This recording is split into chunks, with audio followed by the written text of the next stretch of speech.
ahí, entonces. Ya empezó. Ya, Empezamos. listo. Entonces empezamos. Todo tuyo. Ok, buenos días.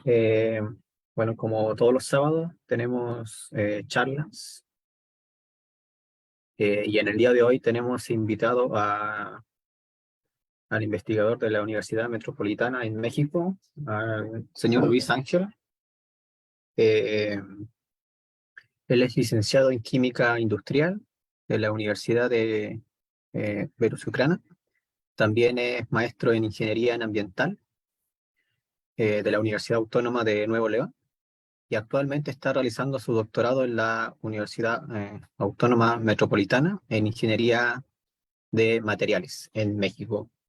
Bueno, Luis, como te comentaba, esta es una red latinoamericana que está compuesta por diferentes universidades, entre ellas, bueno, el CIMBESTAB en México, la Universidad Católica del Norte en Chile, también la Universidad San Sebastián, la Universidad Nacional de San Martín, la Universidad San Marcos, la Universidad Nacional de Colombia, la Universidad Federal Rural de Río de Janeiro y la Federal de Pernambuco.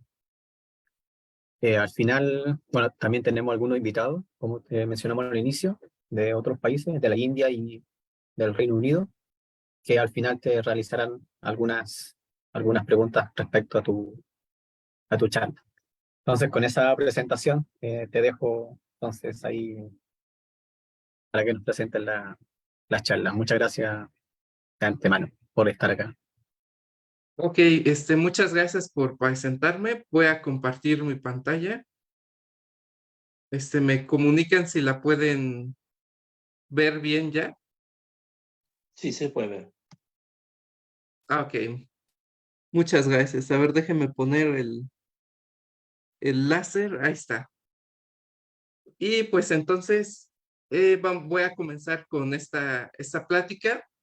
De nuevo, pues muchas gracias por invitarme. Pues me siento pues en un gran privilegio de poder platicar un poco con ustedes y en particular pues porque pues es internacional la red, ¿no? Entonces me da mucho gusto poder compartir con ustedes un poco del trabajo que he estado haciendo a lo largo de estos años. Bueno, como les comenta el doctor Felipe, pues yo estoy actualmente estudiando el doctorado, pero desde la licenciatura, desde antes de obtener pues el grado, ¿no? He estado trabajando con este tipo de materiales, los marcos metalorgánicos MOF, y pues los he estado aplicando, los he trabajado hacia aplicaciones que tienen la finalidad de resolver problemas ambientales. Entonces, es de lo que va a tratar esta charla a grandes rasgos. Este es el contenido que vamos a ver. La presentación pues está dividida en tres partes, una introducción donde explicamos algunos conceptos básicos sobre los MOF para las personas que pues no estén familiarizadas del todo con estos materiales, y particularmente hay dos aplicaciones o pues sí podría decirse dos grandes áreas en las que he enfocado mi investigación, que es la generación de hidrógeno como vector energético y la remoción de contaminantes del agua. Y pues estas dos áreas o estas dos aplicaciones las he realizado a través de diferentes metodologías que son las que les muestro en pantalla. Entonces vamos a comenzar con la introducción. Bien, lo primero que tenemos que pensar o que tenemos que empezar a ver es qué son los MOF. Y para ello conviene definir primero qué es un polímero de coordinación. Bien, estos materiales se forman a través del ensamblaje de moléculas orgánicas que se conocen como ligantes con iones metálicos o clústeres. El proceso de ensamblaje pues es el que les muestro a continuación. La molécula orgánica normalmente o lo que son las adecuadas para formar este tipo de compuestos son bases de Lewis, es decir, tienen un par de electrones disponibles para poderlos donar.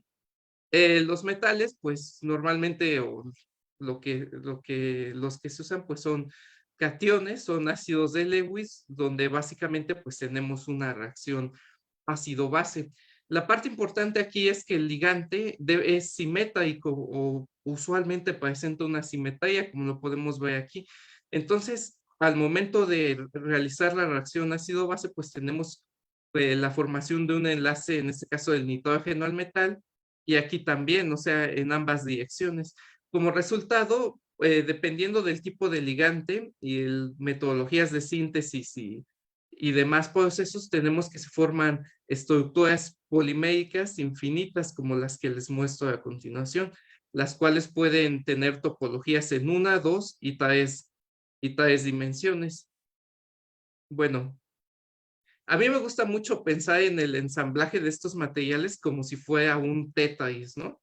Como las piezas que van cayendo. En este caso, pues así podemos ver que se forma una pequeña semilla del material y a partir de eso es que se van ensamblando los componentes de los materiales como les muestro, como les voy mostrando en pantalla. Bueno, estos son materiales que por su naturaleza de ensamblaje suelen tener un orden muy extenso, ¿no? Por lo que suelen obtenerse pues materiales muy cristalinos.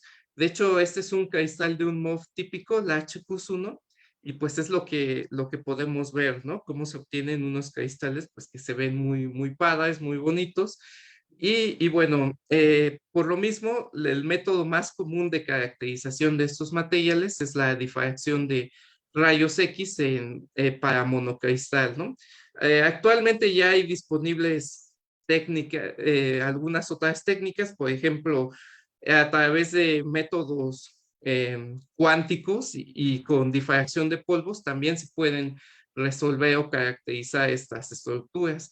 Otras metodologías que se ocupan para caracterizarlas, pues son la espectroscopía FTIR, la resonancia magnética nuclear en estado sólido, el TGA, por ejemplo, aunque estructuralmente estas técnicas pues suelen ser un poco más complementarias, vamos. A la fecha, pues sí, la técnica más utilizada pues es la difracción por la naturaleza de estos componentes.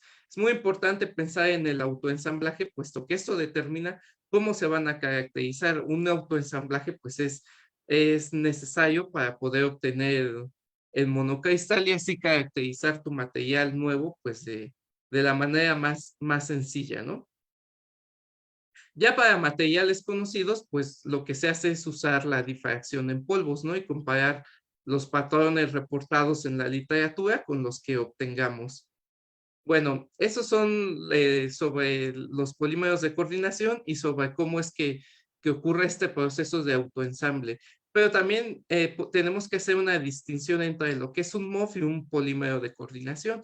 Realmente los MOF pues, son un subgrupo de los polímeros de coordinación, cuya principal diferencia ante estos es la presencia de cavidades internas que confieren al material microporosidad. Y es lo que podemos ver aquí.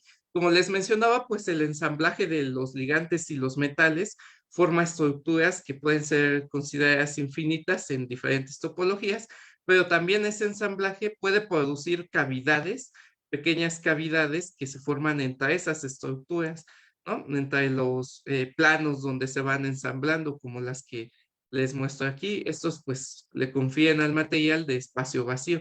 Y de hecho, esta es una de las características más importantes de los MOF, o una de las que los ha elevado como materiales pues muy estudiados y muy interesantes en la literatura científica actualmente. ¿Qué es lo que pasa? Pues que estas pequeñas cavidades le confieren microporosidad a los materiales que a su vez les ha dado áreas superficiales que han sido calculadas así tan grandes como 14,000 metros cuadrados por gramo. Pues esto es áreas bastante grandes, ¿no? Yo diría que de entre todos los materiales, los MOF y derivados o de sus subgrupos como los SIF y demás, son los materiales con áreas superficiales más altas o de los que tienen las áreas más altas que existen pues en la actualidad, ¿no? Adicionalmente, pues hay una gran variedad de ligantes orgánicos, de moléculas orgánicas que cumplen los requerimientos para sintetizar estos MOF. Además, también hay una gran variedad de metales que se pueden usar. De hecho, prácticamente cualquier metal de la tabla periódica ha sido usado para construir MOF.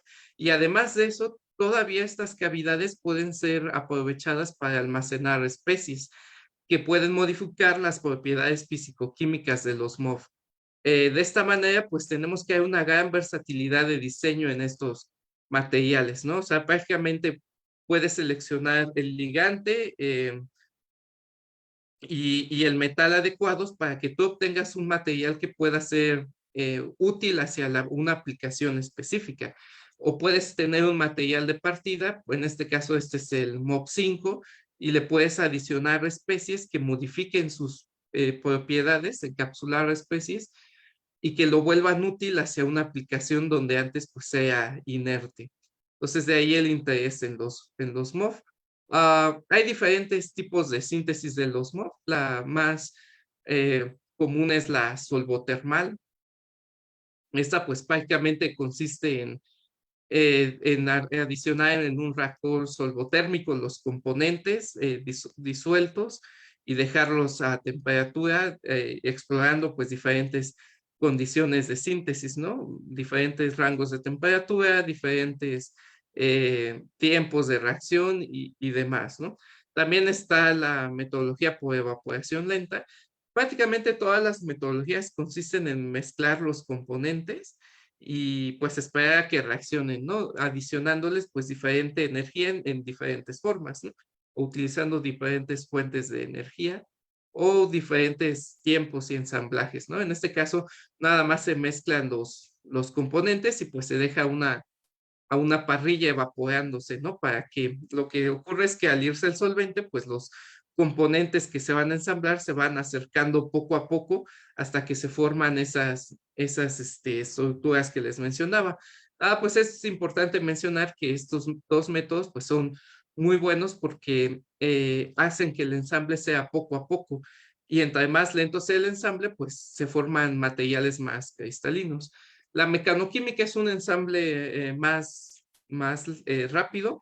Esto es muy interesante porque se puede utilizar este método tanto desde equipos más complejos o equipos complejos hasta simplemente poner las dos cosas, los componentes del MOF en un mortero y machacarlos con un pistilo por 20 o 30 minutos y así puedes obtener un material. También se ha reportado metodologías en reflujo y también metodologías, por ejemplo, de electroquímica, ¿no? En este caso, pues, las reacciones electroquímicas producen, por ejemplo, en un sustrato de cobre es oxidación y ahí se ensamblan los ligantes orgánicos. Posteriormente, y ahí se hace la semilla de crecimiento del material, desde donde seguía ocurriendo, pues, el autoensamble de los componentes hasta formar películas pues, de los MOF. Y como les mencionaba, pues debido a la alta versatilidad de diseño, a las altas áreas superficiales y a los diferentes métodos de síntesis, los MOF pues, han sido utilizados en muchas aplicaciones.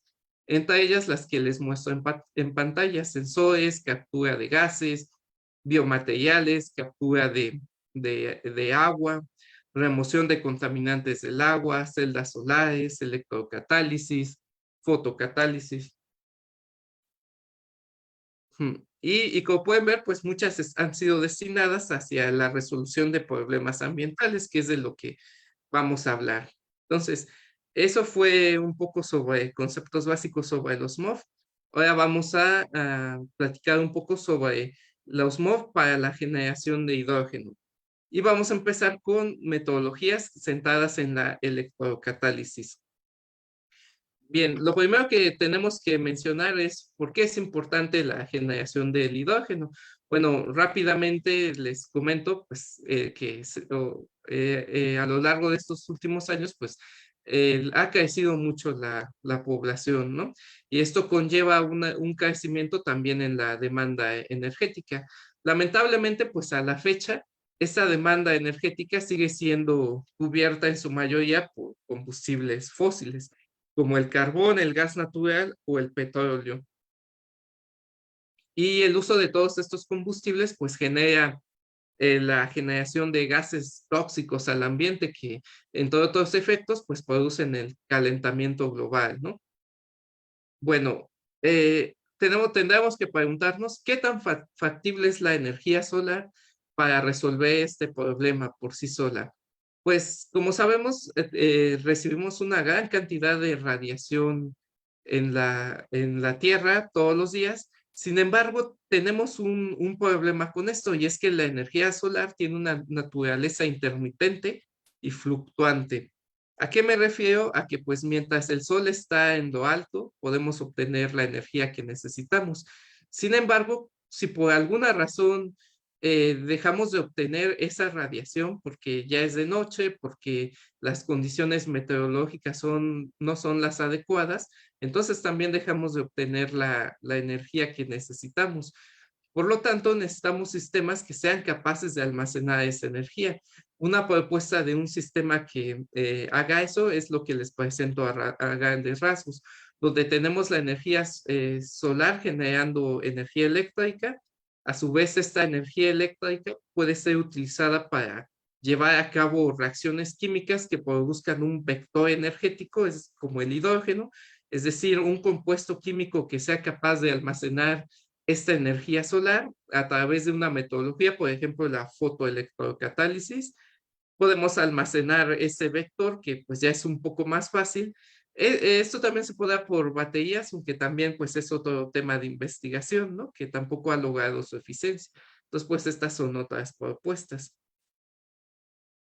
Y entonces cuando tenemos una disminución de esa energía o esa irradiación, pues lo que podemos usar es el combustible almacenado para alimentar, por ejemplo, una celda de combustible, ¿no? Y con eso, pues, seguir obteniendo energía.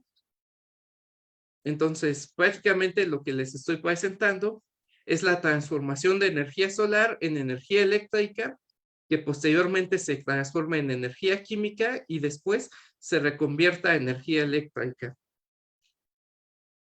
Bien, ¿cómo es este mecanismo de la ruptura del agua, de la ruptura electroquímica?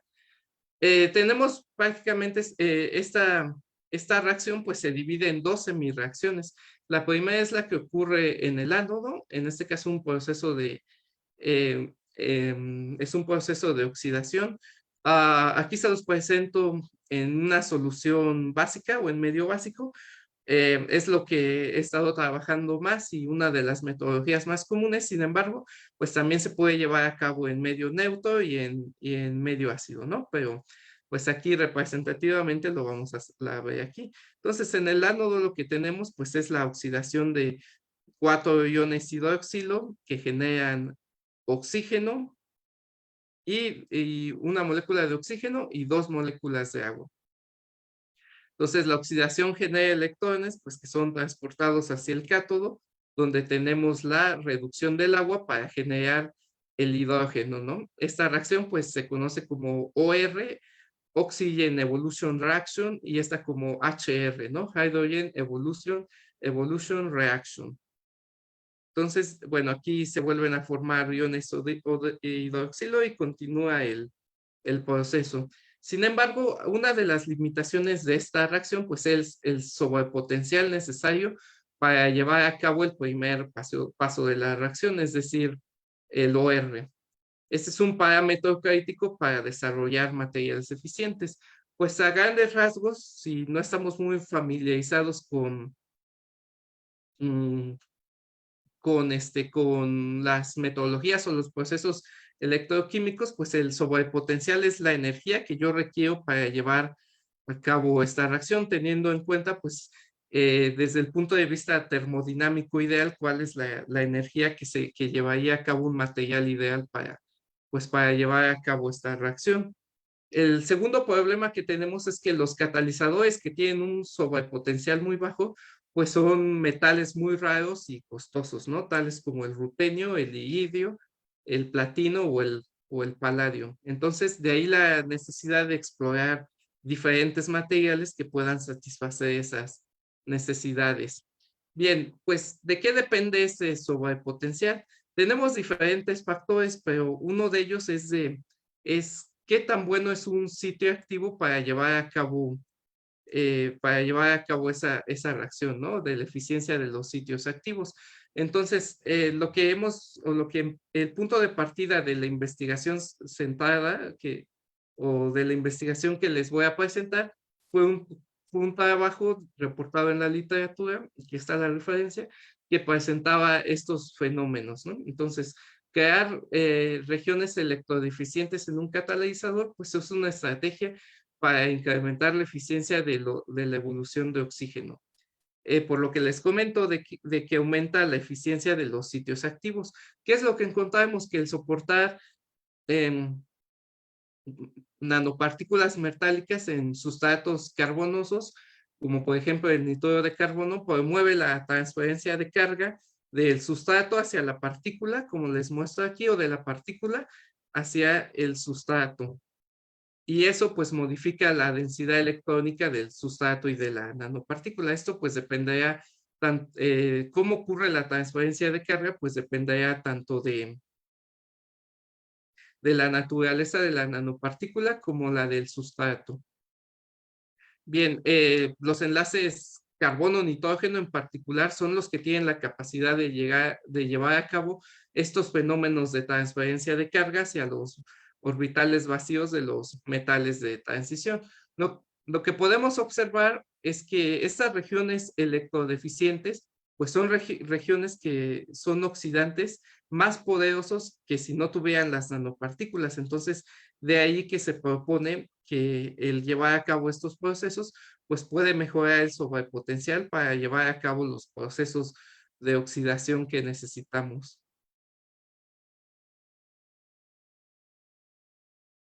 Ok, bien. Tomando en cuenta esa referencia bibliográfica, nosotros propusimos el desarrollo de compósitos que tengan nanopartículas metálicas y MOF con electrocatalizadores para OR.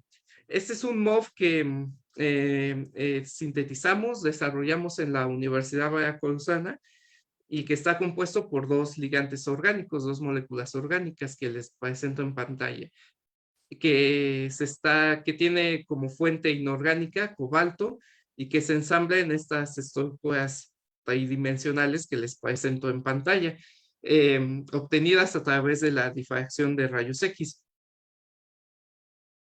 El MOB se llama LEL 037 y fue acoplado con nanopartículas metálicas de paladio, platino y rutenio por impregnación húmeda. Entonces, la caracterización por DRX, pues pudimos observar las fases cristalinas tanto del MOF, como las podemos ver aquí en ángulos de difracción bajo, como de las partículas de paladio. En esta parte, pues hablaré únicamente del paladio de forma representativa y pudimos observar las señales también del paladio y observamos que las nanopartículas de paladio pues tenían una pequeña capa de óxido de paladio. Bueno, el análisis más a detalle de los picos de difracción muestran que están desplazados en los materiales acoplados hacia ángulos de difracción mayores. Esto es característico de una contracción de la red cristalina, lo cual pues puede estar relacionado al acortamiento de enlaces en la MOF. Bueno, es importante mencionar que este es un análisis del pico de la MOF.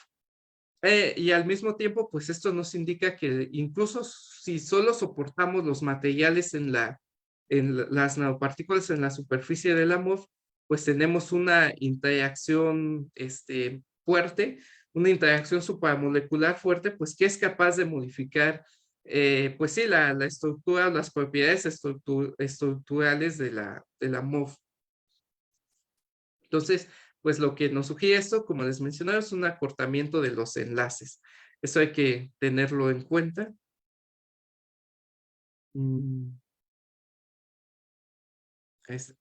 Bueno, también hicimos la caracterización por XPS y podemos ver que, que tenemos una cantidad de paladio 0 en las nanopartículas de paladio carbono de 27.82%. Y dicha cantidad aumentó hasta 30.92 en los materiales acoplados, ¿no? Les comentaba que teníamos una capa de óxido de paladio observada por difracción de rayos X, y entonces el acoplamiento de estos materiales pues produjo la reducción de esa capa de óxido de paladio representada, pues representada por un aumento de la, produjo la reducción del óxido de paladio y se representa por un aumento en la cantidad de paladio cero, ¿no? Observado por XPS. Y eso pues va en línea con lo que mencionaba anteriormente, ¿no? Además de que hay estas contracciones de la red cristalina observadas por difracción de rayos X, también tenemos evidencia de que hay procesos de transferencia de carga desde la MOF hacia las nanopartículas de paladio. Lo que veíamos en la introducción, como les mencionaba, pues esto va por los enlaces carbono-nitrógeno que también tenemos aquí en los ligantes. Ocupamos precisamente estos ligantes porque contenían ese tipo de enlaces. Bueno, después hicimos la caracterización por voltamperometría cíclica y observamos diferentes cosas. La primera es que el MOF inhibe la oxidación del paladio. Lo tenemos aquí. Este pequeño pico representa la oxidación de paladio por la adición de iones hidroxilo. Y si hacemos un zoom, podemos ver que pues ya no se ve nada en los materiales acoplados. Por otro lado, tenemos la oxidación de los sitios metálicos del MOF de cobalto 2 a cobalto 3. Y estos procesos de oxidación se vuelven más eficientes cuando tenemos los materiales acoplados. Entonces, el acoplamiento de los materiales inhibe la oxidación del paladio y al mismo tiempo favorece la oxidación de los centros metálicos de la MOF. Y en conjunto, si podemos observar aquí las corrientes de oxidación que están asociadas a cómo es que se lleva a cabo la reacción de OR, pues son mucho más altas en los materiales acoplados, lo cual pues nos está indicando que este acoplamiento sí está favoreciendo a la reacción que estábamos proponiendo. Y de acuerdo a las evidencias que tuvimos experimentales, pues podemos proponer el siguiente mecanismo. Ocurre que tenemos una transferencia de electrones desde cobalto hacia los ligantes y posteriormente hacia las nanopartículas de paladio. Entonces, la transferencia de esos electrones reduce la superficie de óxido de paladio de la nanopartícula hasta paladio cero. Esta transferencia de electrones nosotros propusimos que se lleva a cabo a través de un mecanismo de retrodonación. Es decir, los centros de cobalto transfieren electrones desde sus orbitales D hacia los orbitales D del nitrógeno. Entonces, lo que tenemos aquí es la formación de un pseudo doble enlace nitrógeno-cobalto, lo cual pues provoca una reducción de la distancia nitrógeno-cobalto, concordando con lo que veíamos en difracción de rayos X, de la contracción de la red cristalina. Posteriormente, nosotros proponemos que la retrodonación ocurre hacia este ligante y no hacia este, porque lo que sabíamos es que los electrones pues se transfieren desde los enlaces carbono-nitrógeno hacia la nanopartícula. La retrodonación pues produce una deficiencia de electrones en los sitios de cobalto. Es decir, los electrones pues están yendo hasta acá, ¿no? Se están pasando aquí y hacia acá. Entonces, esa deficiencia de electrones promueve que se observan, que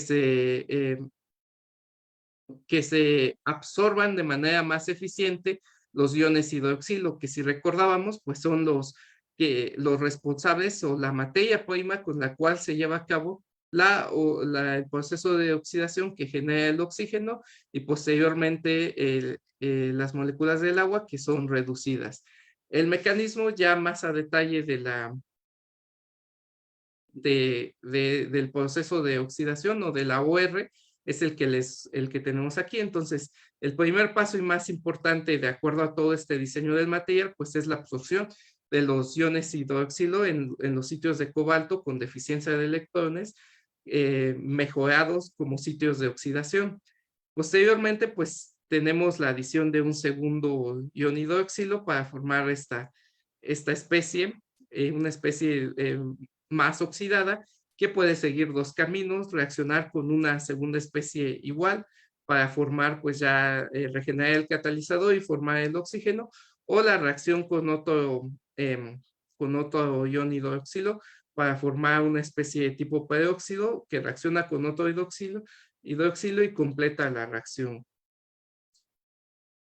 Bueno, de esta parte de la investigación, pues pudimos publicar este artículo en el Crystal&Com en el 2021. También de la parte de platino, publicamos otro artículo también en el 2021 en esta revista MRC Advances, y también logramos patentar este inicio de tecnología, si lo podemos llamar así, ¿no? Del compósito y su aplicación hacia la evolución de oxígeno. En particular, pues es importante mencionar que el material era nuevo y el diseño de ese material destinado pues hacia estos procesos fue lo que nos valió la patente.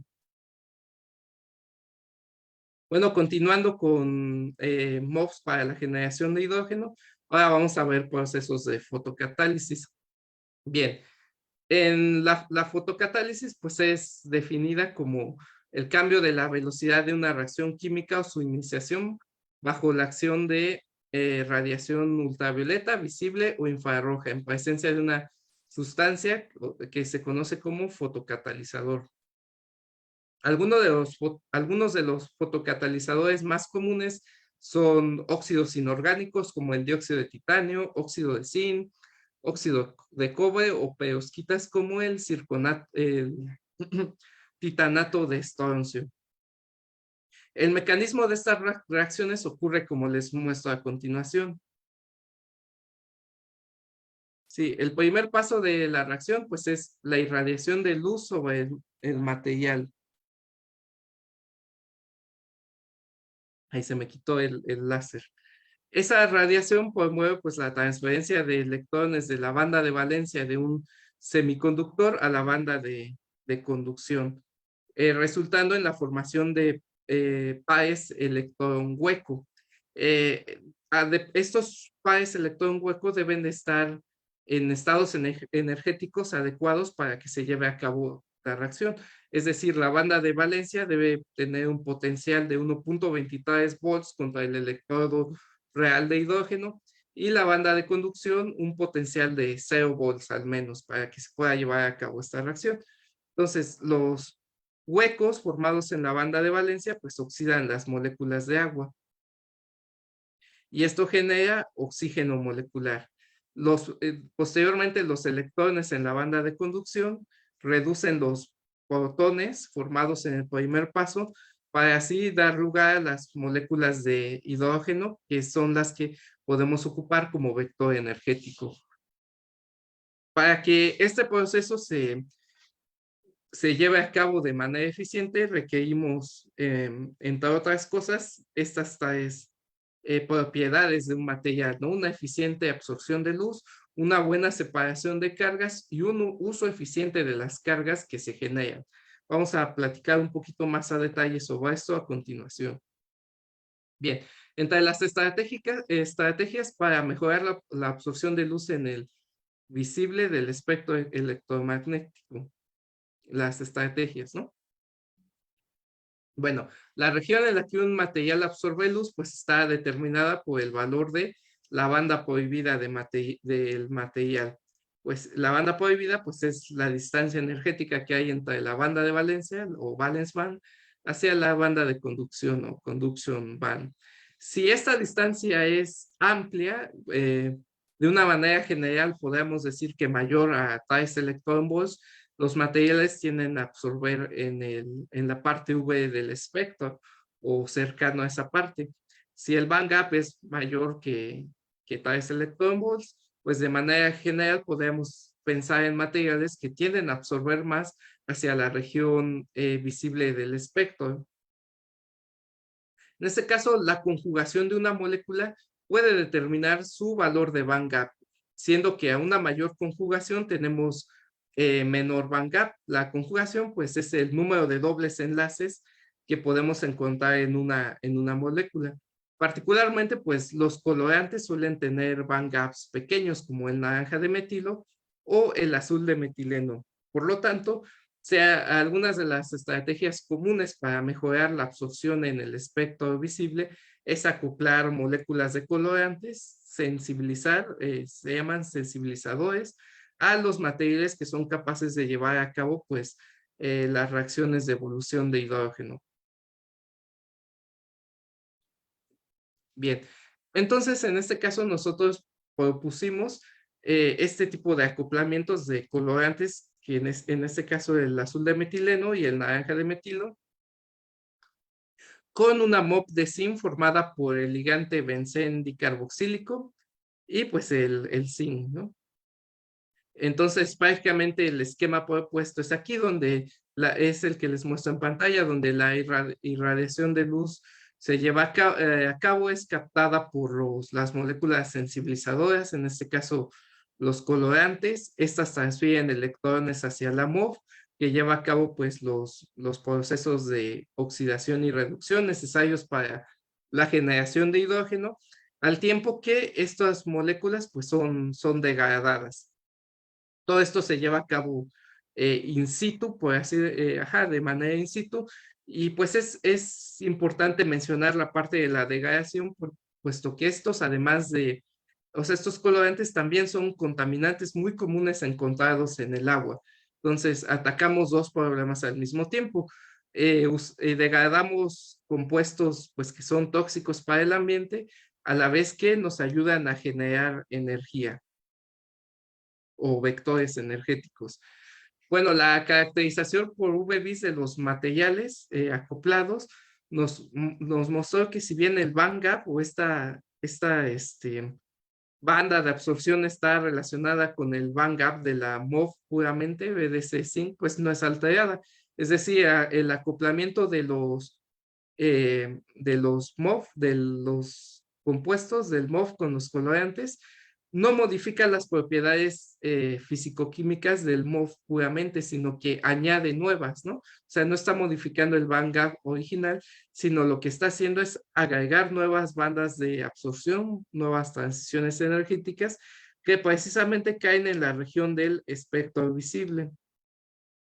Lo cual pues nos está confirmando que en los materiales acoplados pues hay una mejor captación de luz.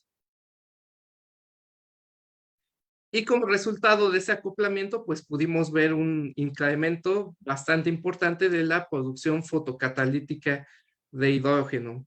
En este caso podemos ver que la MOF sin modificar, pues prácticamente tiene una actividad, pues despreciable, ¿no? Podemos decir que es inactivo. Y una vez que acoplamos los materiales, pues ya se vuelve considerablemente alta. Pasamos de 47.5 micromoles por gramo por hora hasta 1259 en el caso de el azul de metileno y 1137.8 en el caso de naranja de metilo. Pues esto representa un incremento de casi 20 veces la actividad del material original, indicando pues que esta estrategia sí es adecuada para mejorar estos procesos. Y pues también esta investigación pudo ser publicada en 2020 en esta revista Material Science en Semiconductor Processing. Bueno, eso es sobre la absorción de luz. También les voy a mencionar ahora, o les voy a hablar un poco sobre el transporte de cargas. Bueno, como les mencionaba, pues el material absorbe luz, y esto promueve el paso de un electrón del estado energético de la banda de valencia a la banda de conducción. Sin embargo, así como se separan esas cargas, pueden volver a recombinarse. Eso es algo que nosotros no queremos que ocurra, puesto que nosotros queremos que nosotros queremos utilizar esos portadores de cargas o esas especies que pueden ser utilizadas como agentes redox. Y bueno, esta recombinación es influenciada por la cristalinidad de un material. ¿Y qué es la cristalinidad? Bueno, pues está definida como el grado de orden estructural de un sólido y puede ser influenciado por la manera en que se ensamblan los componentes de este. Es lo que les mencionaba al inicio de la introducción de qué tan importante es controlar la velocidad o el autoensamblaje de estos materiales.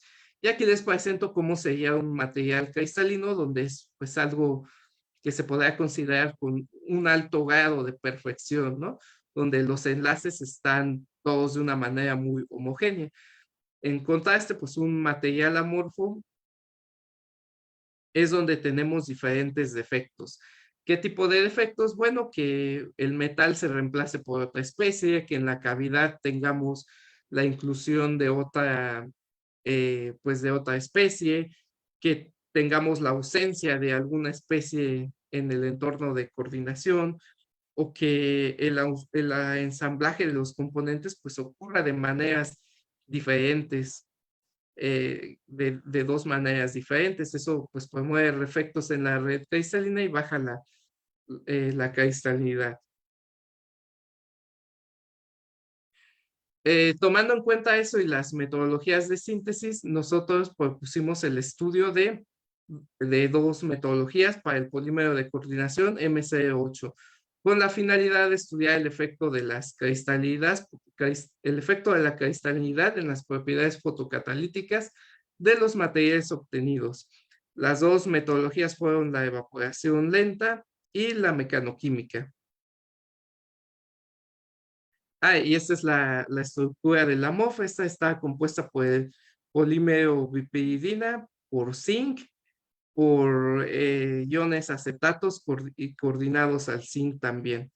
Y los materiales obtenidos fueron llamados M008EB para evaporación lenta y M008 mecano para la metodología de mecanoquímica.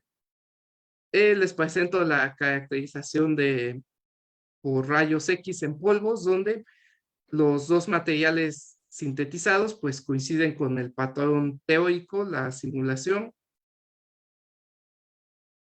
y un análisis más a detalle de los picos de difracción pues muestra que el MC8 de evaporación lenta, el material de evaporación lenta, sus picos de difracción son más intensos que el de mecanoquímica. Esos picos de difracción más intensos son característicos de una mayor cristalinidad, resultando pues sí que efectivamente la metodología de síntesis que promueve un ensamblaje lento de los componentes da materiales más cristalinos en contraste con la mecanoquímica, donde ese ensamblaje pues ocurre en cuestión de minutos, mientras que la evaporación lenta se lleva a cabo en un día o un día y medio hasta dos. La mecanoquímica pues ocurre en cuestión de minutos, en 20 o 30 minutos ya está el material formado. Pero pues pudimos ver diferencias significativas en la cristalinidad. La recombinación de carga se puede medir a través de fotoluminiscencia. En estos experimentos, pues señales menos intensas representan una menor recombinación de cargas. Y pues precisamente observamos que el material más cristalino tenía una señal menos intensa, caracterizada pues por una menor recombinación de cargas. Y esto se vio reflejado en la producción fotocatalítica de hidrógeno, donde el material más cristalino y con menos recombinación pues pudo producir casi el doble de hidrógeno que el material formado por mecanoquímica. A mí me gusta resumir esta parte de la cristalinidad y el transporte de cargas de esta manera. A mí me gusta pensar en los materiales cristalinos como si fueran una carretera muy perfecta a través de la que se mueven los electrones. Entonces, estos electrones pues pueden llegar desde las partes más internas del material hasta su superficie para llevar a cabo las reacciones, pues en este caso de generación de hidrógeno y de destrucción de los contaminantes que les mencionaba, puesto que la carretera es muy perfecta y las cargas o los portadores de cargas se mueven con facilidad. Y sin embargo, en los materiales con baja cristalinidad, a mí me gusta pensar que son materiales donde la carretera tiene baches. Entonces, a estos portadores de carga les cuesta trabajo moverse a través de ella. Y si caen en estos baches, pues ocurren los procesos de recombinación. Bien, pues también esta parte del trabajo se pudo publicar en esta revista Journal of Photochemistry and Photobiology en 2020. Y ahora pasamos a la metodología de fotoelectrocatálisis que combina las dos metodologías mencionadas. En este caso, de nueva cuenta, tenemos que el primer paso del mecanismo de la reacción es la irradiación de luz sobre un fotoánodo, que en este caso debe ser un semiconductor. Lo que tenemos es que la luz pues promueve la separación de cargas, como ya le habíamos mencionado anteriormente. Posteriormente, la energía eléctrica que utilizábamos en los procesos de electroquímica promueve que los portadores de carga mayoritarios migren. En este caso, pues los electrones. Para la OR que estábamos estudiando, se requiere que sean los electrones los que migran. Como pueden observar, pues al irse el electrón del ánodo hacia el cátodo, pues ya no puede llevar a cabo la recombinación, lo cual es la ventaja de combinar estas dos metodologías. Pues para la OR se utilizan materiales tipo N, es decir, en este caso, pues para que los electrones sean los que emigran y tengamos un fotoánodo más oxidante. Bueno, aquí ya ocurría lo que habíamos visto anteriormente, que es que en medio alcalino, pues los iones hidroxilos son oxidados para formar O2. Se forman las moléculas de agua que posteriormente son reducidas para formar el hidrógeno.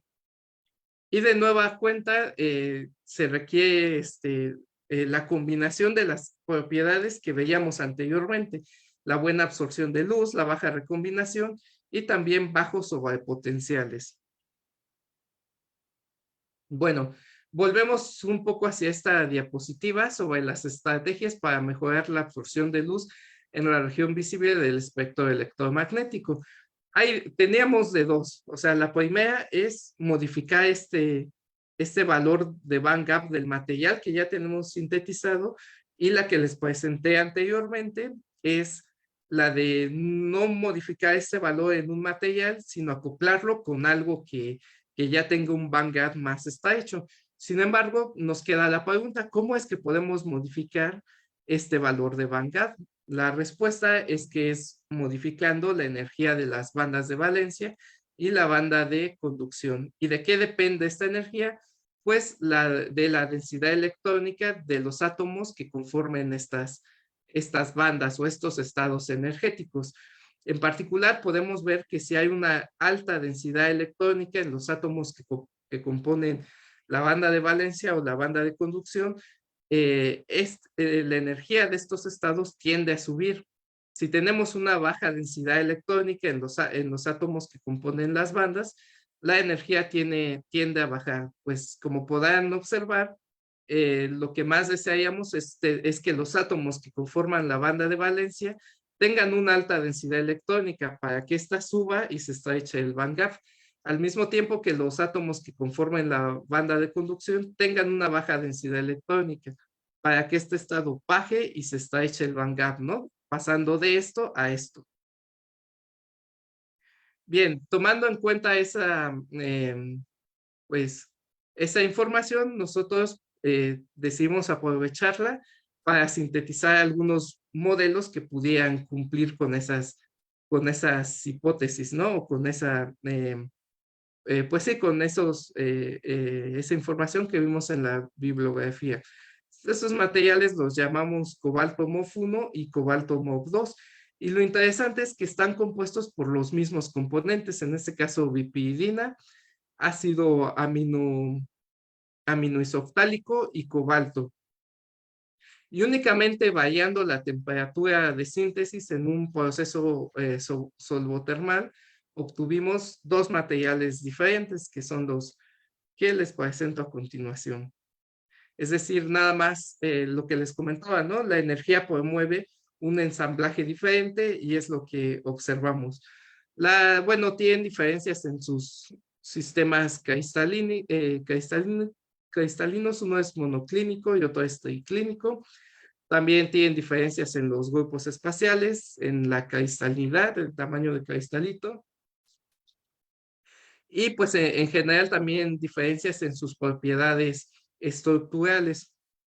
Aquí la parte más importante es que uno tiene una amina coordinada y el otro tiene una amina libre. El cobalto MOF1 tiene amina coordinada y cobalto MOF2 tiene una amina libre. ¿Por qué es importante esto? Porque los grupos funcionales aminas son grupos funcionales donadores de electrones, es decir, deberían de aumentar la densidad electrónica de los ligantes. La literatura dice que comúnmente la banda de valencia de los MOF está formada por los orbitales que componen los ligantes, mientras que la de conducción está formada por los metales. Entonces, el tener una amina, un grupo amino que debería transferir densidad electrónica hacia los ligantes, elevando la energía de la banda de valencia.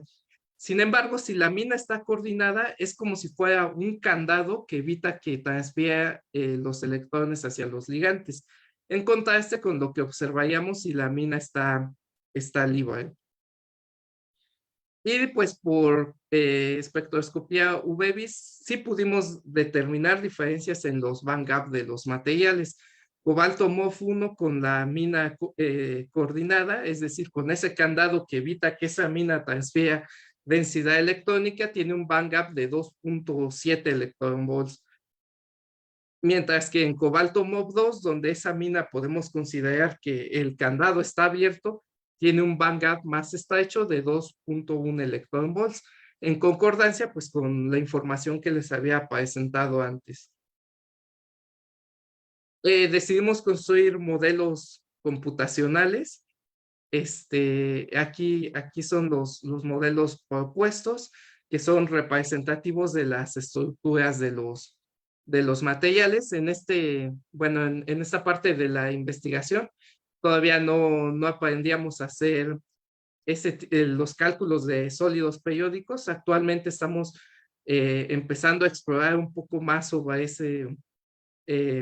esas metodologías, pero pues de momento no teníamos tanto conocimiento y fue que utilizamos pues únicamente estos cálculos, ¿no? De moléculas no periódicas, haciendo modelos representativos. Bueno, la determinación de los orbitales, en este caso podemos considerar que los orbitales HOMO, la suma de muchos HOMOs, pueden conformar una banda de valencia de una manera pues un poco simplista. La suma de muchos orbitales LUMO puede conformar una banda de conducción y pudimos observar entonces que los HOMOs que podrían conformar la banda de valencia están situados en particular en cobalto MOF1 sobre el ligante piridínico, al igual que los LUMO. Mientras que en cobalto MOF2 el HOMO está situado en la piridina y el LUMO está situado en el otro ligante y en el metal. Y de forma interesante, en el cálculo de la densidad electrónica, pudimos ver que la amina coordinada parece estar transfiriendo densidad electrónica desde aquí hasta las piridinas, ¿no?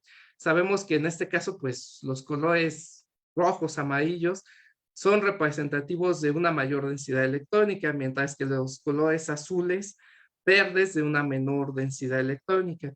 Entonces, el HOMO, donde está la banda de valencia, está con mayor densidad electrónica, podemos ver tonos rojos que aquí, lo cual pues coincide con esa parte que les mencionábamos, ¿no? De que mayor densidad electrónica sube la energía de la banda de valencia y está hecha el band gap, concordando con lo que veíamos en espectroscopía UV-Vis. Al mismo tiempo podemos ver que el LUMO pues está situado en el otro ligante, en el amino tereftálico, donde está la amina libre.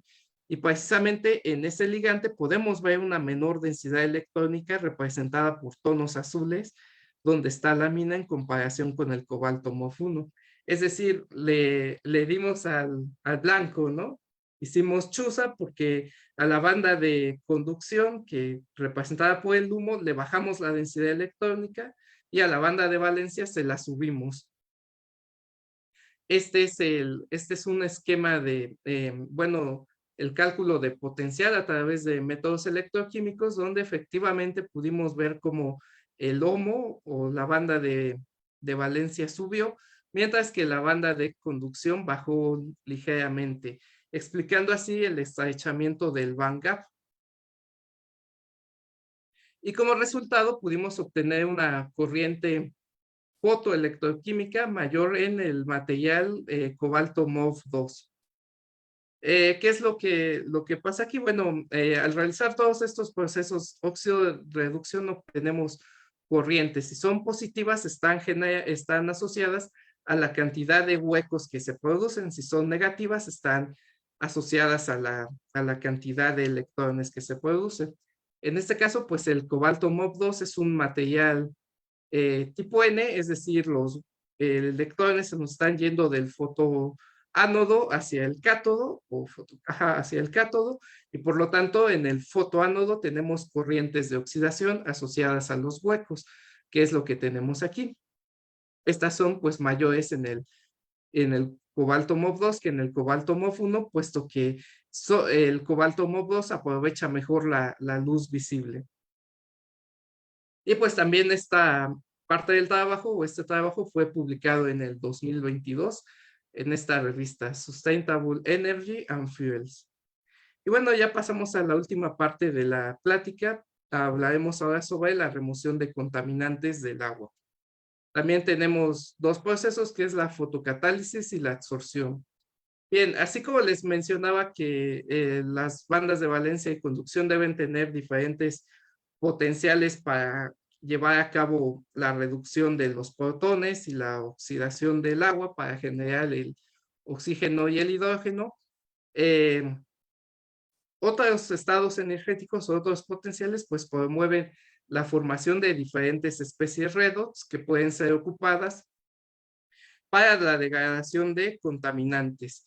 Y al igual, de nuevo, volvemos a lo que habíamos visto, pues se requiere buena absorción de luz y transporte de cargas. Y ahora con respecto al transporte de cargas, les presento otra estrategia, que es la formación de compósitos y heteroestructuras que separan los portadores de carga a través de la transferencia entre los componentes de un material.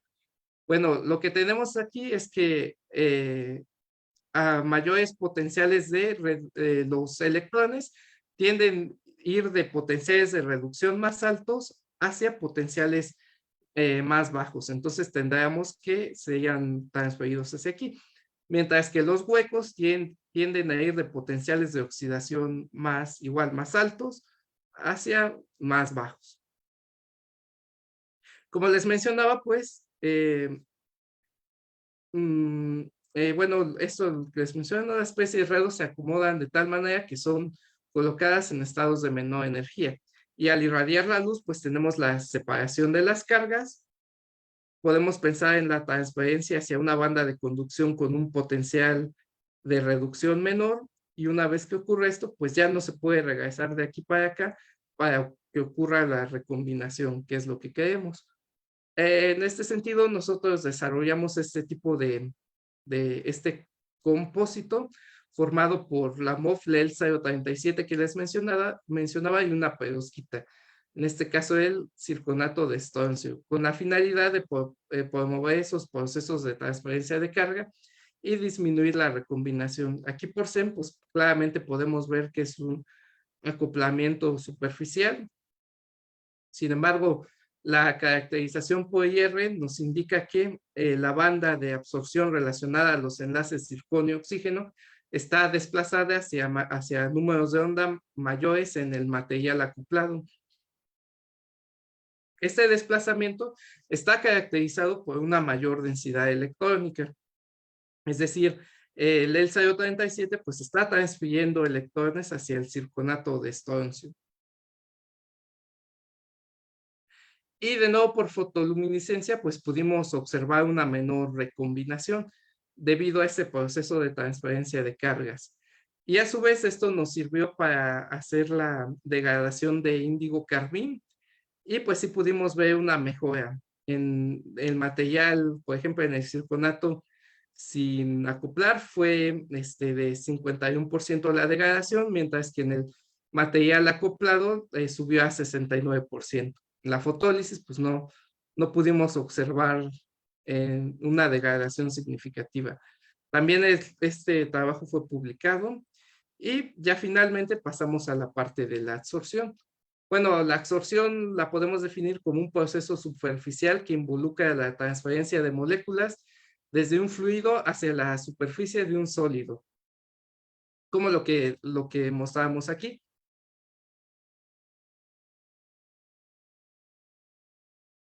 Bueno, tenemos que el sólido es el absorbente, mientras que las moléculas que se adhieren a él pues son los absorbatos. Y la eficiencia de este proceso depende o es fuertemente influenciado por las interacciones supramoleculares absorbente-absorbato. ¿Qué tipo de interacciones pueden ser? Puentes de hidrógeno, fuerzas de Van der Waals, fuerzas o interacciones dipolo-dipolo o enlaces de coordinación.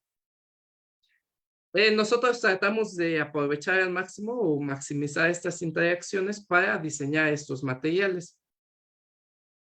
En particular, decidimos hacer series de materiales que contengan ligantes tipo piridina, debido a que estos ligantes, su acoplamiento con cobalto provoca una región deficiente de electrones, puesto que la piridina dona electrones hacia el cobalto para formar el enlace, en este caso nitrógeno-cobalto. Entonces, debido a que donó electrones, toda esta región queda deficiente. El naranja de metilo, pues es un colorante aniónico, tiene una carga negativa, entonces esta región rica en electrones debería poder interactuar de forma electrostática con la región deficiente de electrones que creamos por este acoplamiento. Esta es la estructura cristalina del material que propusimos, que llamamos V012, también diseñado en la Universidad Veracruzana, donde podemos ver que combina pues el ligante tipo piridina también con ácido aminoisoftálico y también un cálculo sencillo de la densidad electrónica de una piridina sin coordinar y una coordinada muestra que efectivamente la coordinación pues disminuye la densidad electrónica en la piridina, lo que proponíamos para favorecer esas interacciones electrostáticas con ligantes aniónicos o más bien con contaminantes aniónicos como el naranja de metilo. Bien, hicimos estudios de absorción a diferentes concentraciones. Bueno, este modelo de absorción se acopla al modelo matemático de Lacnuir, pues la R es de 98%, indicando una alta de 0.98, indicando una alta confiabilidad. Pudimos determinar una capacidad de absorción máxima de 1410 miligramos por gramo. Este resultado fue importante porque en el momento que se hizo esta investigación, no había materiales, bueno, solo un material, un polímero de coordinación superaba esta capacidad de absorción. Y curiosamente, ese polímero de coordinación también contenía ligantes tipo piridina, indicando que pues nuestra estrategia pues sí es efectiva. También pudimos ver una energía de Gibbs de menos 25.38 kilojoules sobre mol, indicando que que ese proceso de absorción pues es exotérmico, lo cual confirma que tenemos buenas interacciones absorbente-absorbato, reacciones supramoleculares pues muy fuertes.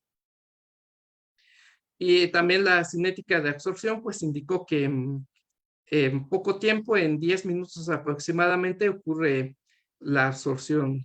Muy rápido es que se lleva a cabo este proceso y se ajustó a un modelo de pseudo segundo orden con una R de 0.995. También hicimos algunos otros estudios de selectividad, donde pudimos observar que otros colorantes aniónicos como el rojo Congo y el índico carmín también presentaban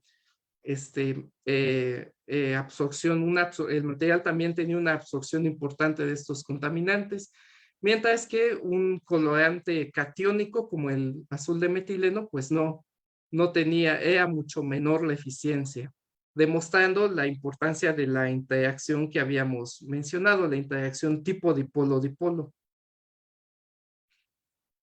También este trabajo pues fue publicado en el año 2021. Y las conclusiones finales. Bueno, hemos hablado de muchas cosas en esta plática, pero de todo esto, pues me gustaría que hubiera 4 highlights, por así decirlo, ¿no? La primera es que hemos podido ver que los MOBs son muy versátiles para diversas aplicaciones, tales como la generación de vectores energéticos y el tratamiento de aguas. A lo largo de esta plática, pues hemos visto que seleccionar ligantes adecuados, ensamblar esos ligantes de diferentes formas, ensamblar los componentes a diferentes temperaturas, acoplarlos con otros materiales como pueden ser los óxidos inorgánicos, las perovskitas. Puede generar materiales con propiedades muy específicas hacia una aplicación. Y bueno, sobre la electrocatálisis, me gustaría decir que la efectividad de los sitios redos es determinada por la densidad electrónica que hay en estos. En fotocatálisis, que 2 de las propiedades más importantes son el transporte de cargas y la absorción de luz. Al mismo tiempo, el transporte de cargas pues está determinado en buena parte por la cristalidad de los materiales y puede ser mejorado también por el acoplamiento de 2 materiales diferentes, es decir, la formación de compósitos o heteroestructuras.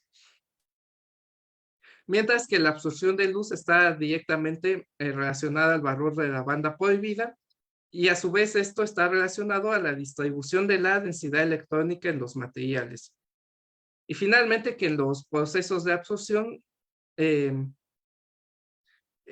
relacionan directamente con las fuerzas de las interacciones supramoleculares absorbente y absorbato. Bueno, para finalizar me gustaría pues agradecer a la Universidad Autónoma Metropolitana, que es donde estudio actualmente, en particular el Departamento o División de Ciencias Básicas e Ingeniería. Al CONACYT, pues es el que me da la beca, nos apoya para hacer estos estudios, y a los doctores que han sido mis asesores para generar todos estos trabajos y algunos otros, el doctor Guillán Beltrán de la UAM, el doctor Juan Manuel Mora Hernández de la Autónoma de Nuevo León y el doctor José María Rivera Villanueva de la Universidad Veracruzana. Pues muchas gracias por su atención y si tienen alguna pregunta, con gusto se las contesto. Gracias Luis por tu excelente charla. Entonces, ahora, como es de costumbre, vamos a pasar una ronda de preguntas. Vamos a comenzar con un invitado habitual de la red, Stuart Holmes, de la Universidad de Cambridge and University College London. Stuart, do you have a question?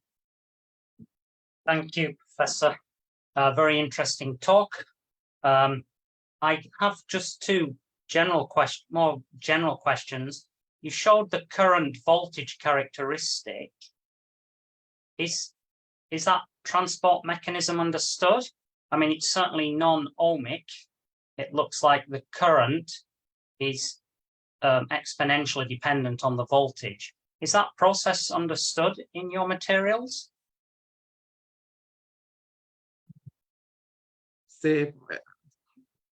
¿Será que alguien me puede ayudar un poco? Como que me cuesta. Sí, pues ya puede ayudar un poco. Está preguntando sobre tus medidas de corriente, voltaje. Por ahí has presentado unas medidas de conducción. Sí. Entonces él muestra que no, él menciona que las medidas, en la gráfica que has mostrado de tus medidas de transporte, esas curvas no aparecen ómicas ni aparecen, digamos, no aparecen ómicas, y si estás entendiendo lo que está apareciendo, el mecanismo de transporte en tus curvas de conducción que has presentado. Vea tus curvas de conducción mejor y ahí podría discutirlo. Sí. ¿Estás?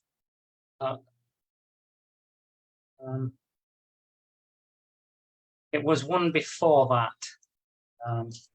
Antes, una antes. ¿Esta? Una medidas de conducción antes. En las voltampeometrías.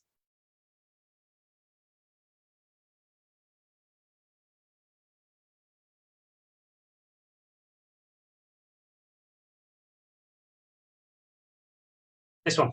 Sí.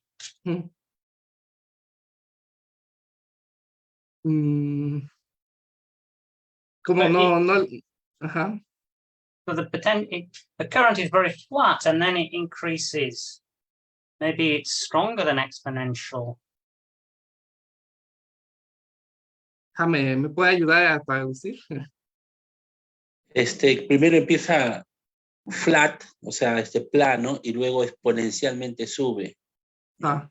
Está preguntando acerca de eso. Me parece que él está entendiendo, bueno, yo entiendo que son curvas de voltametría, ¿no? Ajá. Que también ha hecho anteriormente, ¿no? Que es justamente para las reacciones, etcétera, ¿no? En el electrolito, ¿no? Pero él parece que no está bueno, no sé si conoce esta parte de electroquímica, quizá podemos explicar qué es la parte, ¿no? De la voltametría, pero él menciona, está preguntando por qué primero es inicialmente plano y luego crece Okay. exponencialmente, ¿no? Ajá.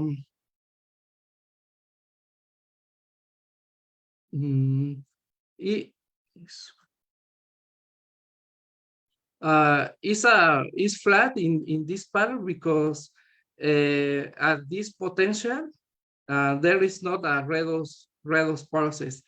However, at a higher tension, it could be occurs the oxidation, the oxidation of the materials to produce the oxygen. In that,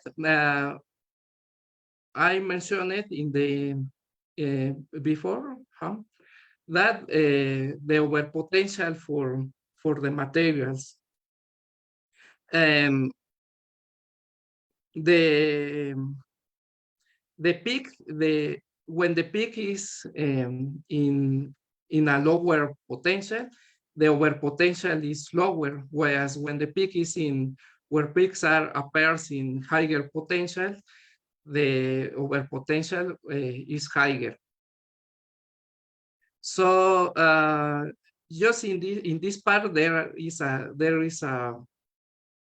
not an oxidation or redox process due to the material doesn't have not the enough energy to carry it, whereas in this part this is enough energy to carry the oxidation process, or in this case a redox process. I don't know if that's clear. Thank you. I have one further small question. In your introduction, you mentioned one-dimensional chains of the molecules. Do they have uses, or is it all the 3D crystal? In the introduction section, okay. You mentioned 1D, 2D, 3D. I assume most of your materials are 3D. Okay, the topologies of the maps. Topology.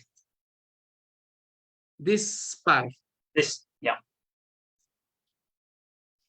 Okay, sorry, can you repeat your question? Yeah. So you've mentioned applications of this material system.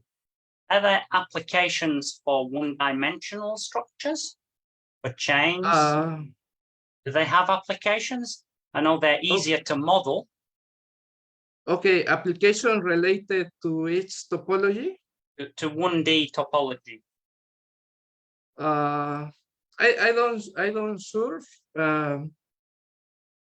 For example, I think the most extended application are for the 2D topologies because it could promote supramolecular interactions like p-stacking, or for 3D topologies because it promotes usually it promotes higher surface areas.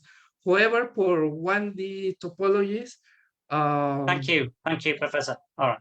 Okay, thank you. That's fine. Thank you. Very interesting talk. Thank you. Thank you. Ok, gracias, ¿Otra Stuart. pregunta? Vamos a Perú con el profesor Ángel Bustamante de la Universidad Nacional San Marcos de Perú, Lima. Profesor Ángel. Ya, buenos días. Cámara, Ángel. Buenos días. Una consulta. Veo que acá has hecho mucha interpretación sobre la parte de la absorción, porque hay varios mecanismos de absorción, ¿no es cierto? Tienes tú las interacciones de Van der Waals, tienes también la energía superficial, en fin. ¿Cuál es la más importante? Probablemente sea Van der Waals. Pues esto depende mucho del diseño de los materiales, como les había comentado, pues en este ejemplo particular que les mostré, nosotros diseñamos materiales que pudieran promover interacciones tipo dipolo-dipolo. De hecho, yo diría que las fuerzas de Van der Waals son las que predominan cuando no tenemos otras interacciones que pudieran ser más fuertes. ¿A qué me refiero? Por ejemplo, en algunos materiales MOF, como el HQ1, tienes lo que se conoce como sitios metálicos abiertos, es decir, espacios en el centro metálico donde se pueden coordinar especies adicionales.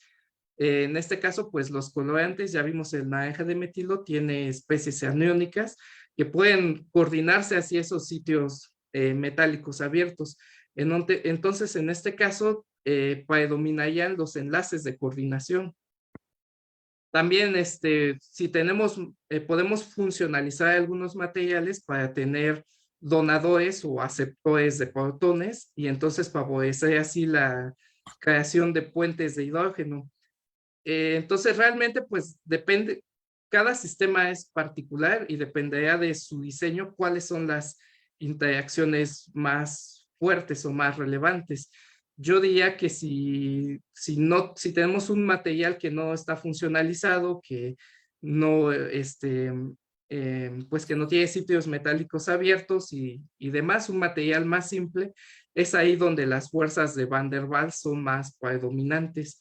O también donde son predominantes es cuando queremos absorber especies más pequeñas, por ejemplo, gases, ya sea hidrógeno, CO2, metano y demás. Si hacemos un poro de material, un material con un poro pequeño, entonces ahí se pueden confinar muchas moléculas y es donde cobran mucha importancia las fuerzas de Van der Waals. Pero pues sí depende de cada sistema. Generalizar pues es un poco complicado. Gracias.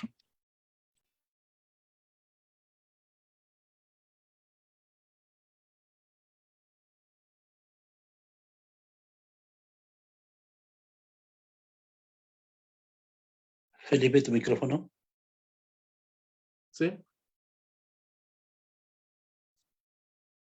Felipe creo que no está. Ok. Bueno. Sí, me caí, pero ya estoy. Bueno, entonces seguimos con el profesor José Fermín.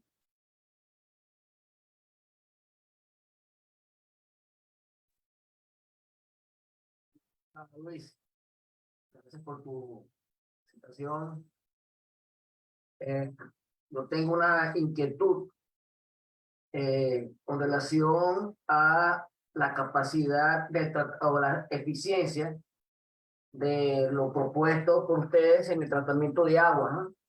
¿Es posible utilizar esta metodología para tratar aguas contaminadas por vectores biológicos?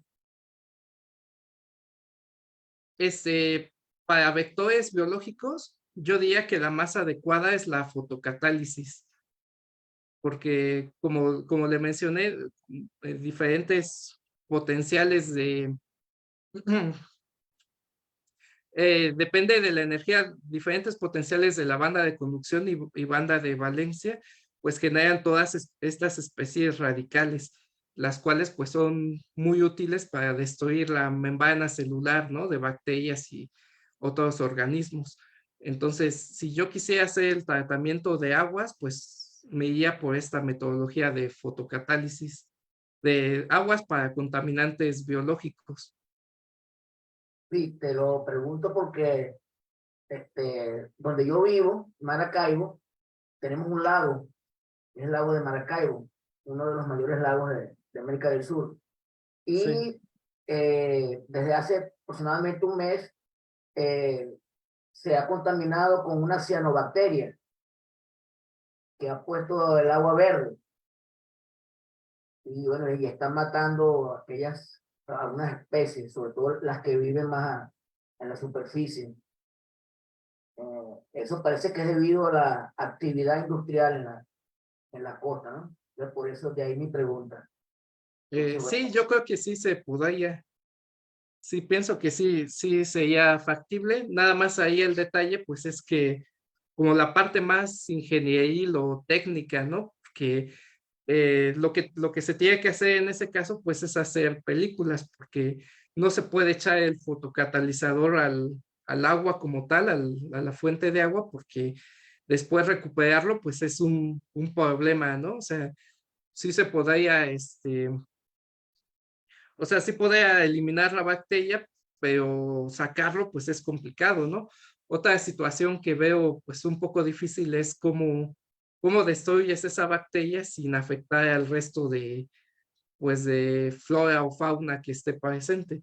Entonces, habría que pensar en soluciones técnicas para esos problemas, ¿no? En un principio sí se puede utilizar la fotocatálisis para eliminar pues ese microorganismo, pero habría retos que solucionar. De hecho, por ejemplo, si queremos ponernos aquí a pensar un poco qué se podría hacer, eh, ya por ejemplo, biomobs que lo que hacen es acoplar receptores, ¿no? Receptores biológicos en la superficie para que se meta específicamente a un tipo de células. Entonces, si pudiéramos tener un receptor que vaya muy relacionado a esa cianobacteria, se podrían sintetizar nanopartículas de MOBs que se metan específicamente a esa bacteria y no al resto de la flora o fauna, ¿no? Local. Y entonces así pues ya se puede destruir por fotocatálisis esas bacterias únicamente. Algo así se me ocurre que podría hacerse. Sí, gracias. De todos modos, le voy a pedir a Luis de los Concelos tu contacto para que los químicos de mi universidad te contacten, que están interesados en este tema.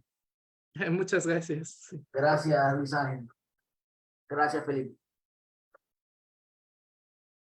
Gracias, profesor Fermín. Continuamos ahora con el profesor Sergio Conejero de la Universidad Católica del Norte en Chile. Hola, buenos días. Muchas gracias, Luis Ángel, por tu presentación. Me gustó mucho la estructura, cómo estructuraste, cómo explicaste los conceptos básicos de la electrocatálisis, fotocatálisis y también la absorción. Tengo un par de dudas, o sea, con respecto a la electrocatálisis, una duda bastante general. Normalmente en la electrocatálisis siempre los metales que funcionan son estos metales tipo noble, platino, oro, ¿cierto? Paladio. Pero ¿tú has probado con metales de bajo costo? ¿Hay algún metal de bajo costo que pudiese funcionar para la electrocatálisis? Pensando en el Pues, costo después de escalamiento. sí, de hecho, en esta parte que empecé a ocupar metales nobles, bueno, inicialmente, pues, acá, ¿no? Que mencionaba que usé paladio, platino y rutenio, pues son los más, son, son nobles y pues son costosos, ¿no? Como también mencionas. Ah, ocupé estos modelos porque ya están estudiados, ¿no? Entonces, empezar de un sistema conocido es mucho más fácil. O sea, empezar a entender estos mecanismos de transferencia de carga con modelos o con estos que ya están más estudiados, pues creímos que fue un punto de partida más fácil. Sin embargo, también empezamos a hacer, o sea, tomando en cuenta esto, empezamos a hacer, por ejemplo, con níquel y también observamos que se llevan a cabo estos procesos de transferencia de carga, indicando son un poco menos eficientes, pero pues también es posible, ¿no? Entonces, sí se pueden usar metales de bajo costo y estos fenómenos que estamos estudiando no solo son aplicados a metales nobles, sino también a otros metales, como en el caso de níquel. Y sobre metales páramo, pues también tratamos de usar sitios metálicos que fueran más comunes, que no fueran costosos, ¿no? Ok, perfecto.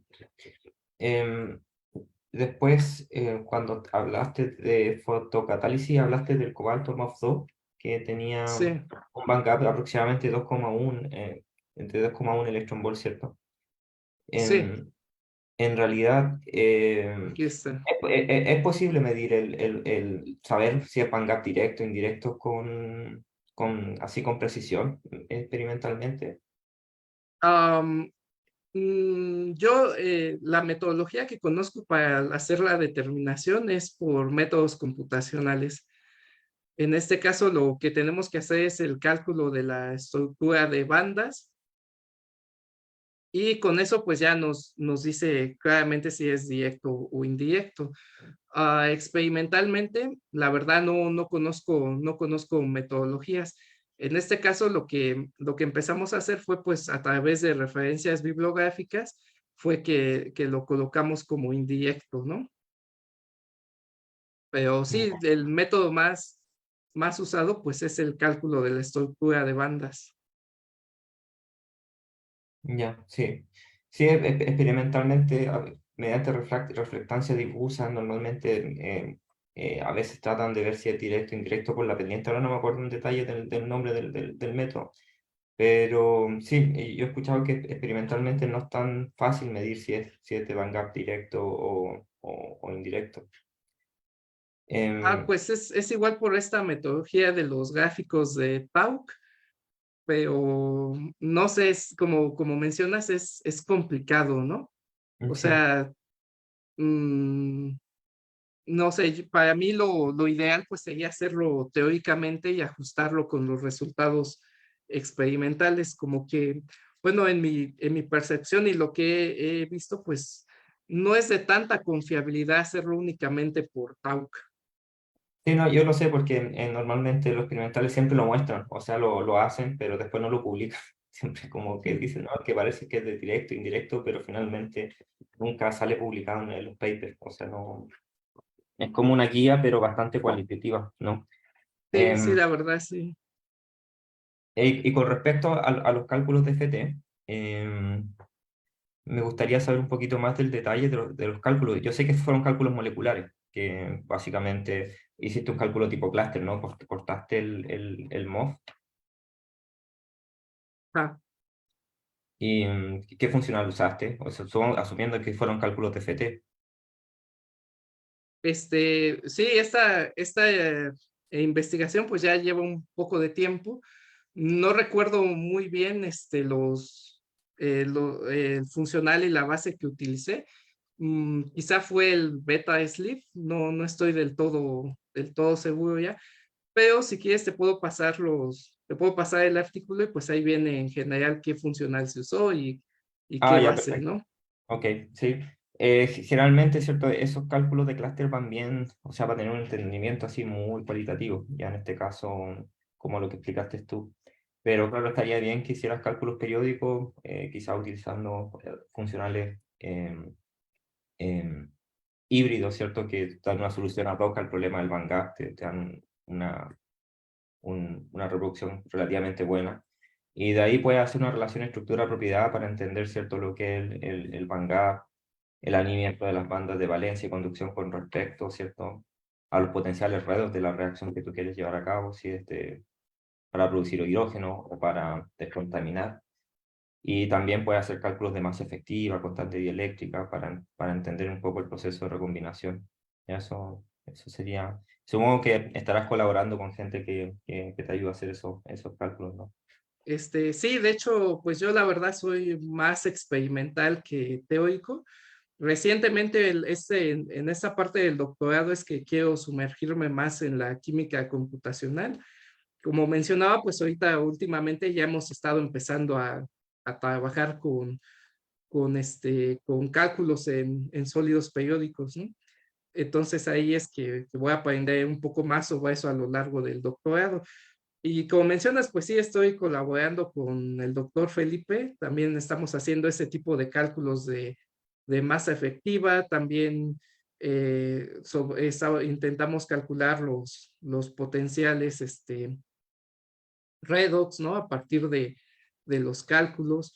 Y también colaboro con una doctora de la UAM que se llama Alejandra Navarrete. Precisamente creo que también ya está confirmada su charla para este seminario en noviembre, y me parece que me comentó que ya estaba programada. Ya. Y pues sí, estoy abierto pues a todas las colaboraciones. Si a ti te interesa, pues sí me gustaría Sí, también ver si... yo soy, claro, yo trabajo también haciendo simulaciones. Sí, no, me parece muy interesante tu trabajo.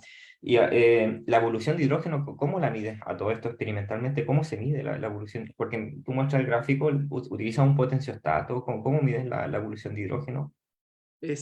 Por cromatografía de gases se mide. Ya, cromatografía de Sí, gas.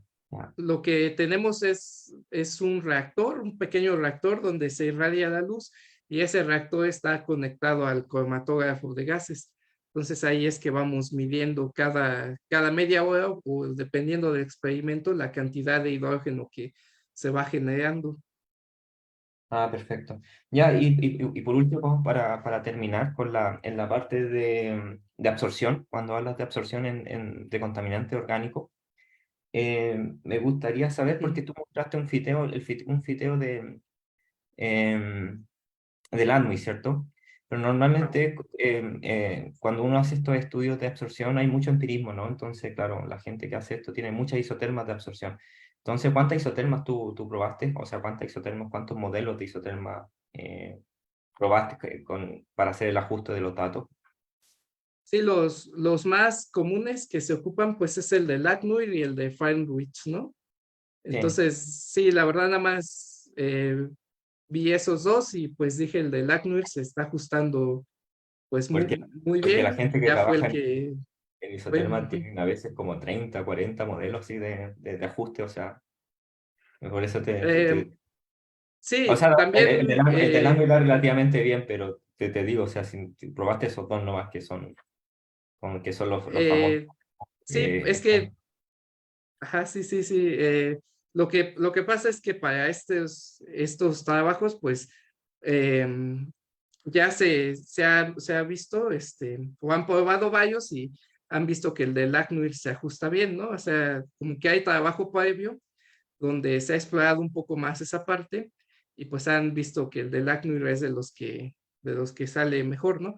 Entonces de ahí fue que dije, bueno, vamos a simplificar un poco para empezar ya desde el punto de partida, y pues ya únicamente usé el de Lackmuir, ¿no? Ah, sí, de hecho, sí, para futuros trabajos y un poco o más detallados, sí sería bueno, como dices, probar los demás isotermas, porque sí hay algunos más, pues más refinados que se podría decir, ¿no? Que pudieran dar resultados mejores. Exacto.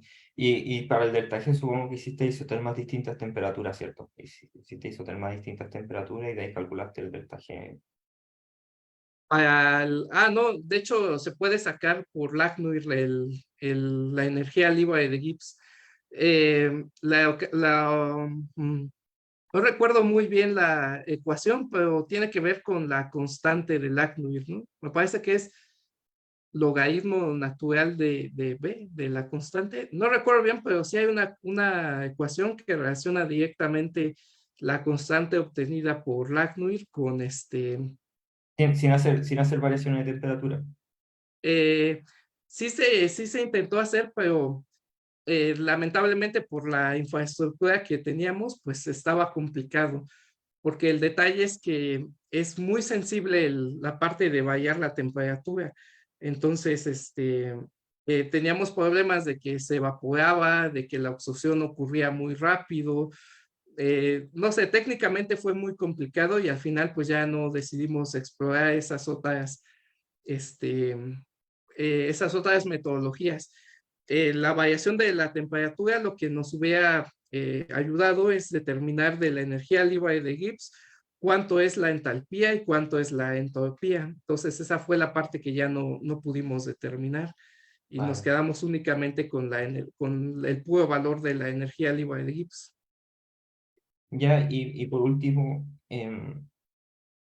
esto porque me perdí un poco en la parte, la absorción es, estas moléculas que tú utilizas, estos materiales, perdón, que utilizas, no son reusables, ¿cierto? O sea, una vez que ocurre la absorción ya el material queda como inactivo puedes llegar a ser reusables también. Es decir, que podrías llegar a desasolver estas moléculas o... Sí, de hecho, bueno, en esa parte ya no se incluyó en la publicación, pero sí hemos visto que esta familia de materiales sí puede ser reusable. A veces sí se pueden lavar con metanol, por ejemplo, y sí elimina o parte del colorante que está absorbido, ¿no? También con tratamientos térmicos hemos visto que se elimina parte del material.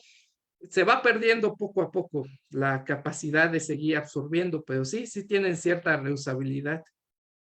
Ok, perfecto. Listo. Muchas gracias otra vez por tu presentación, Luis. Muchas gracias a ti por tus preguntas. Gracias, Sergio. El profesor José Fermín levantó la mano. No sé si tiene una pregunta más o... Sí, gracias. No, quería complementar la inquietud del profesor Sergio.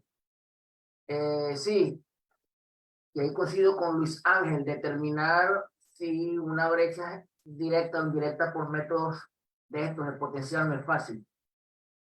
Pero nosotros acá hemos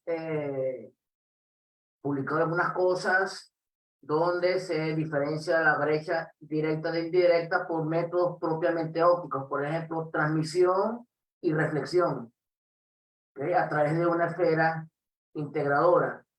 Entonces obtenemos el espectro óptico y de ahí es posible determinar si la brecha es directa o indirecta. Básicamente eso era para reforzar la pregunta del profesor Sergio. Gracias. Muchas gracias. Ya. Bueno, luego le voy a ver, me gustaría si me puede pasar su contacto, porque sí me gustaría un poco aprender sobre cómo hacerlo experimentalmente. Y pues, por cierto, usamos el modelo de Kubel-Kamunck para determinar eso, ¿no? Cuando es reflectancia difusa. Ok, sí, Lo sí, digo sí. porque tú mostraste ahí unos efectos de Kubel. Sí, sí, sí, muchas gracias. Dale, vamos a la orden. Listo, José. Gracias. Y a ver, ¿quién más nos está faltando? No sé si el profesor Luis de los Santos tiene una pregunta. Sí, gracias, Felipe. Luis Ángel, sí, tengo una pregunta acerca tú comparas por los dos métodos de preparación, tanto por evaporación lenta y por mecanoquímica, ¿no? Con un mortero, y compara los rayos X, ¿no? La difracción de rayos X. Sí. ¿no? Y al comparar ahí, justamente en esa lámina, ahí presentas que por evaporación lenta es más cristalino, ¿no? Que por la preparación preparado por mecanoquímica, ¿no? Entonces, ahí, si observas los picos de difracción cerca a 20 grados, que en el caso de la mecanoquímica aparecen unos picos mayoritarios, 20 grados más o menos, sí, en mecanoquímica, cosa que no aparece en evaporación lenta, ¿no? Entonces, esos picos son de fases secundarias o fases no reactadas, o ¿a qué crees que se debe ese pico exclusivamente? Gracias. De hecho, sí podemos ver, pero se ven muy, muy ligeros. Acá, mire.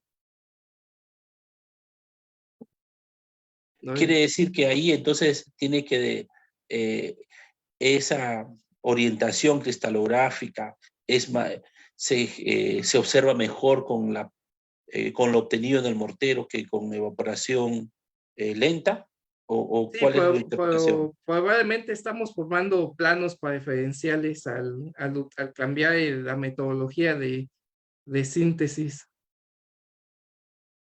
¿No crees que se deba a una fase secundaria que se forma más cuando se usa el mortero y se forma menos debido, digamos, al ensamblaje cuando es evaporación lenta? Sí, sí, se tendrá que estudiar más a detalle. En ese momento no creo que no nos fijamos tanto en ese detalle, pero pues hay muchas opciones, ¿no? También puede ser que tenga que ver con la oclusión de diferentes especies en la red cristalina del polímero y que se estén aumentando pues la densidad electrónica que hay.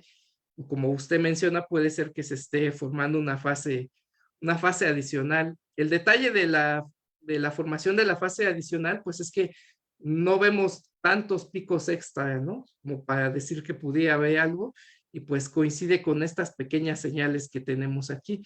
Entonces, a lo mejor por eso yo me inclinaría un poco a un plano preferencial. Okay. Sí, además tiene mucha razón, mucho sentido, porque en la simulación aparece un piquito pequeño ahí, ¿no es así? Sí, por acá, ¿no? Sí, exacto. Bien, esa era mi pregunta. Muchas gracias. Gracias, Luis Ángel, por tu excelente palestra. Gracias, Felipe. Muy amable. Gracias por su pregunta. Gracias, Luis. Bueno, entonces ahora vamos a pasar a la ronda de preguntas de los estudiantes.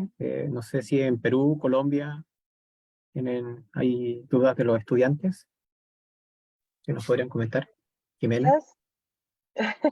Bueno, yo sí tenía una pregunta, era como muy relacionada con lo que decía el profe Luis, porque pareciera que en ese puede ser también de pronto que los óxidos o los materiales que utilizaste precursores, pareciera que hay de pronto ese pico anterior, o sea, el pico mayoritario que tú tienes ahí, pareciera que eso tuviera mucho que ver. Entonces, tenía como esa pequeña duda. De parte del público de la universidad no tenemos preguntas, pero pues yo sí tenía eso. Ah, ok, pues sí, yo pienso que lo más probable es que ya sea que hay especies ocluidas que puedan subir la intensidad de estos picos, o que sea la formación de algún plano preferencial. De hecho, como mencionas, el detalle es que no se ven tantos picos extra, ¿no? Como para pensar que se esté formando una fase adicional. Entonces me No, me refiero inclinaría a al pensar que, pico grande, sí, exacto. Ujú. ¿perdón? Muy cerca, sí, lo que dices, sí. Que yo me inclinaría a pensar que hay especies en las cavidades del polímero que están generando la presencia de este pico. O sea, estos picos, pues, la intensidad está relacionado a la densidad electrónica de los átomos que estén, pues, ahí en el entorno, ¿no? Entonces, si solo hay un pico extra, pues es más probable que en la cavidad donde había, en las cavidades o en los espacios del material donde antes no había nada, ahora estén ocluidas ciertas especies. Entonces, yo diría que puede ir por ahí.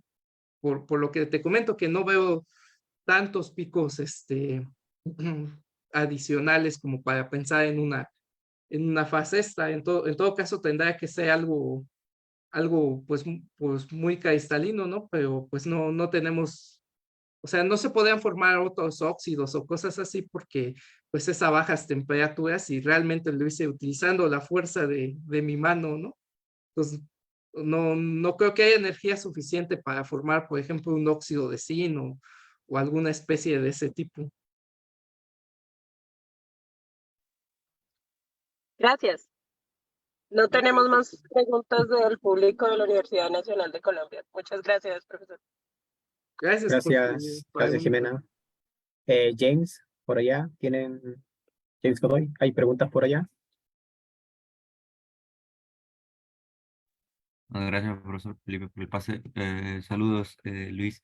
No tenemos como tal preguntas, solo agradecimientos por su presentación. Gracias, Listo. muchas gracias. ¿Y Eliana, por allá, tienen dudas? Eliana tiene un poquito de problemas con el internet, que ahorita me comentó, Ujú. pero pues digamos que no hay problema, pues yo me encargo también de la Universidad Nacional y pues ahorita no tenemos. Pues muchas gracias, profe. Listo. Bueno, Gracias. esas serían entonces las preguntas del público. Luis, no sé si hay algo que comentar antes de cerrar la presentación. No, pues de nuevo reiterar que muchas gracias por invitarme. Sí me siento, es un honor pues platicarles un poco del trabajo y pues que estoy muy abierto a colaboraciones, ¿no? Si a alguien le interesan estos temas, pues con gusto me gustaría participar con ustedes para hacer trabajos en conjunto. Entonces, pues ya nada más que les pase mi correo al doctor Felipe y pues ya sería todo de mi parte, ¿no? Muchas gracias de nuevo. Sí, yo ahí voy a estarle dando el contacto al profesor Fermín, que está interesado en tu trabajo, y con Sergio, bueno, yo trabajo con él también, así que directamente vamos a estar ahí trabajando contigo. Ok. Bien, voy a invitar ahí entonces a cerrar la charla. Invito a abrir sus cámaras y despedir a Luis Ángel. Voy a dejar de compartir Sí. Listo. Bueno, nos estaríamos viendo entonces. Chao, chao. Chao, chao, chao. Chao, chao. Muchas gracias. Hasta luego. Gracias. Hasta luego a todos. Hasta luego.